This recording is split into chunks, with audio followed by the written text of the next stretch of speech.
টানা ৩২ ঘণ্টা ধরে ব্রেন সার্জারি করে দৃষ্টান্ত স্থাপন করলেন দুই চিকিৎসক। চীনের একটি হাসপাতালে সার্জারি শেষে মেঝেতে লুটিয়ে পড়েন তারা। কিন্তু প্রশ্ন হলো, দীর্ঘ সময়ের এই সার্জারিতে শেষ পর্যন্ত কি সফল হতে পেরেছেন তারা? বিস্তারিত জানাচ্ছেন লিমা সায়ন্তী। টানা ৩২ ঘণ্টা ধরে ব্রেন সার্জারি করার পর দুই চিকিৎসক মেঝেতে লুটিয়ে পড়েন। চীনের ফুজিয়ান মেডিকেল ইউনিভার্সিটির ফার্স্ট অ্যাফিলিয়েটেড হাসপাতালে ঘটেছে এই ঘটনা। আর চিকিৎসকদের লুটিয়ে পড়া এই ছবিটি সামাজিক যোগাযোগ মাধ্যমে বেশ আলোড়ন সৃষ্টি করেছে। সুখবর হলো, দীর্ঘ এই অস্ত্রোপচারটি সফলভাবে শেষ করেছেন চিকিৎসকরা। রোগীর অবস্থাও স্থিতিশীল আছে।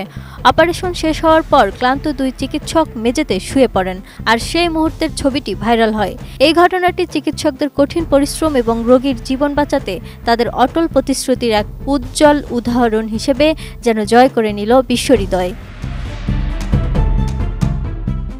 ফুজিয়ান মেডিকেল ইউনিভার্সিটির ফার্স্ট অ্যাফিলিয়েটেড হাসপাতালেও ওই দুই সার্জনের নাম ডাক্তার দাই এবং ডাক্তার তিয়ান। টানা ৩২ ঘণ্টা ধরে এক জটিল এই মস্তিষ্কের অস্ত্রোপচার চালান তারা। রোগীর মস্তিষ্কে ধরা পড়েছিল প্রাণঘাতী ব্রেন অ্যানিউরিজম, যেখানে সামান্য ভুলও মৃত্যুর কারণ হতে পারত। সব মশার বিরুদ্ধে সুরক্ষা দিতে এলো বসুন্ধরা এক্সট্রিম অ্যারোসল। মশার বিরুদ্ধে এক্সট্রিম সুরক্ষা। অস্ত্রোপচারের সময় তাদের চোখের নিচে ক্লান্তির ছাপ স্পষ্ট ছিল, তবু তাদের মনোযোগে একটুও ঘাটতি ছিল না।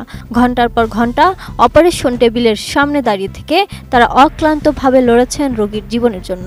অবশেষে যখন সার্জারি সফলভাবে শেষ হয়, তারপরই তাদের শরীর আর টিকতে পারেনি। তারা সোজা সেই অপারেশন থিয়েটারের ঠান্ডা মেঝেতেই শুয়ে পড়েন, যেখানে একটু আগেই তারা এক জীবন ফিরিয়ে দিয়েছিলেন মৃত্যুর মুখ থেকে।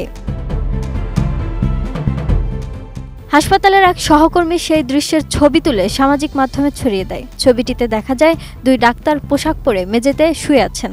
তাদের চারপাশে সাজানো রয়েছে সার্জারির যন্ত্রপাতি। ছবিটি মুহূর্তের মধ্যেই ভাইরাল হয়ে যায় এবং ছড়িয়ে পড়ে বিশ্বজুড়ে। লক্ষ লক্ষ মানুষ সামাজিক মাধ্যমে লিখেছেন, এই ছবি মানবতার প্রকৃত মুখ।